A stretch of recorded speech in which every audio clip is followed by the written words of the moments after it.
Alright, so I want to talk about Pokemon X and Y a little bit, and how originally I had been a skeptic of the two games because I just felt as though, first of all, they released these games a little bit too soon after the fifth gen, but I guess two years is good enough.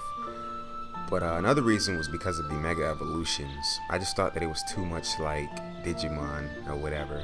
And as a friend put it, I think that Pokemon pretty much grave robbed them. But that's cool. I did some research and I found out some really interesting things about these two games. Including in-depth things about the Mega Evolutions. First off, I want to talk about Mega Charizard X, which is exclusive to Pokemon X, hence its name. I mean, look at the design. It's pretty smooth, pretty badass if you ask me. I like the blue flames coming from his mouth. I'm guessing that like the blue flames reference like extra heat or something like that. But overall the design is dope. I mean, I like it.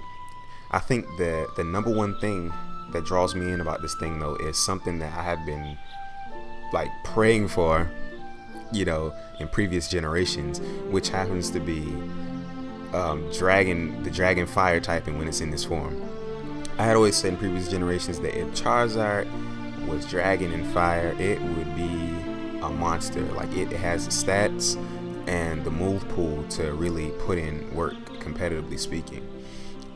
I guess the only thing with it is that you're going to actually have to be able to get your Charizard in there to evolve it in the first place. But hell, if you're a competitive battler, you should be able to find, a way around entry hazards, which I don't really know how they're going to be like this generation. I don't know if they've added any new ones. I don't know how the mechanics work just yet, but I know that this metagame is going to be interesting to say the least. I mean, the whole notion of Mega Evolutions just change. It just adds a whole new dimension to it, so it's going to take some getting used to, but I think I'm willing to do so. I mean, it just seems like it'll be a lot of fun.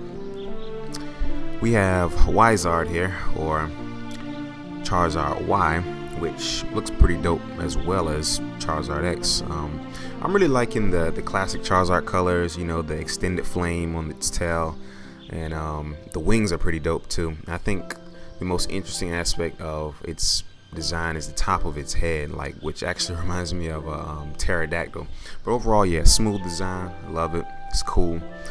But I think the most interesting thing about this, outside of its design, is it's a new ability which happens to be Drought, and I think that that's a great addition to this generation of Pokemon. And I don't know. As far as its stats go, I don't know its distribution, but I'm thinking that it's going to have more exaggerated like special attack and stuff like that, which is going to provide some pretty monstrous fire blast. Like, oh man, it's going to be disgusting, especially considering the boosts from Drought and all that good stuff. But yeah, like, I don't know, between the two Charizards, I really believe that they're just going to bring something interesting to the table. I don't know, I'm just conjuring up all types of movesets in my mind right now.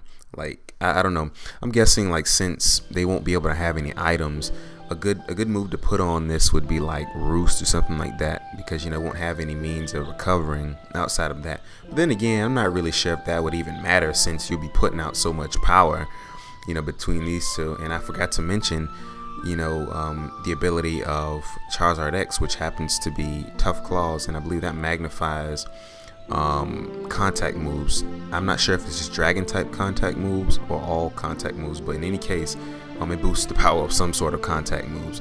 So these two will really be putting out a lot of power. So Roost or not, we're dealing with two beasts right here. But as far as the other Mega Evolutions go, there are quite a few of those. We have like Lucario, Blaziken, and stuff like that. But I wanted to talk about the other two classic starters as well. We have Mega Venusaur and then we have Mega Blastoise. I don't know, I really thought that Mega Venusaur was pretty cool. I don't think its appearance has changed that dramatically.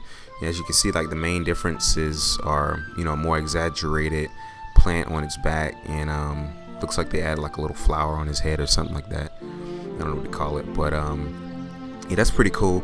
I think the best thing about this Mega Venusaur is its new ability, which is Thick Fat, and that's crazy because now, it's neutral to, two things that were once considered weaknesses, and I can just see so much potential, involved with, the transition, from regular Venusaur, which happens to be pretty badass by itself, and this Mega Venusaur here. I can just see all the possibilities. And then you look over here, we have this Mega Blastoise, which is pretty dope. Like, I've heard a lot of other people say that this is like their favorite Mega Evolution design. Like, I don't know if it's my favorite, but that cannon on the top of his back is pretty crazy, if you ask me. I forgot its ability. I have to look it up. You can look it up yourself if you want. But Torrent Blast, maybe. Yeah, I'm not sure. That might not be it. But it's a pretty dope design, and like I said, I'm interested to check these two games out. But on another note, I want to talk about some other Nintendo releases, and most notably, I want to talk about Donkey Kong Country Returns for the 3DS, which I thought was pretty interesting because I haven't actually seen a Donkey Kong Country since like the 64 version, and I'm thinking that there's a Wii U version floating around here too, but that's not really relevant to me at this time. But yeah, I just think it's really interesting. I'm not sure if I'm going to actually get it, but I'm definitely going to look at some reviews, some gameplay footage, and just check it out because I think it's worth that. Let's see, in addition to Donkey Kong Country, what else? Oh yeah, Smash Bros. I'm definitely getting that, no questions asked. Well, there are questions actually, and the only question is like, which one am I going to get? Wii U or 3DS? And as I said before, for right now, the Wii version is irrelevant to me because I don't have one. But for that particular game, I would like to have a console as opposed to a handheld. But then again, I don't know how the 3DS version is actually going to be, so we'll just have to see. I'll definitely be tuning in for other releases because I don't want to get a Wii U for the sake of one game. So I'll be looking into that kind of stuff. But yeah, lastly, I have my 3DS situation going on here. I don't currently have one, but I'm pretty much searching around for some. It's just that I don't really know which one to get. I'm torn between the standard 3DS in Midnight Purple and the Flame Red 3DS XL. I don't know. Both designs are really nice. I'm liking the enormous screens on the 3DS XL.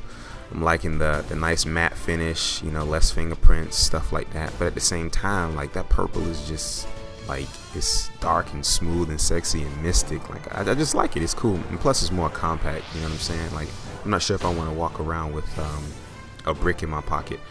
But then again, I've never actually seen a 3DS XL in person. I've just seen different videos and how big it is in relation to the person's hand, who's doing the review. So in any case, I'll have a decision in the near future, and I'll be getting used to this Pokemon X and Y metagame and stuff like that, and I'll have some footage up pretty soon. So with all of that, leave some comments, leave your opinions, and I will see you in the near future. Peace out.